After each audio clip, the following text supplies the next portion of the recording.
Gandang umaga, heto na po ang resulta sa ating STL Bulacan para sa araw na to, May 28, 2026, Thursday, para sa ating first draw result.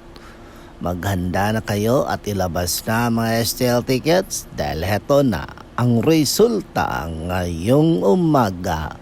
At para naman po sa ating STL Bulacan, first draw result, ang resulta ngayong umaga ay ang numerong ito. Dahil sa init ng panahon, madalas sa atin na umiinom ng soft drinks. Kaya dapat hidahan-dahan lang, hinay-hinay lang sa pag-inom ng soft drinks mga ka-STL para maingatan natin ang ating kalusugan. Okay? Don't forget to subscribe, Purple Green TV.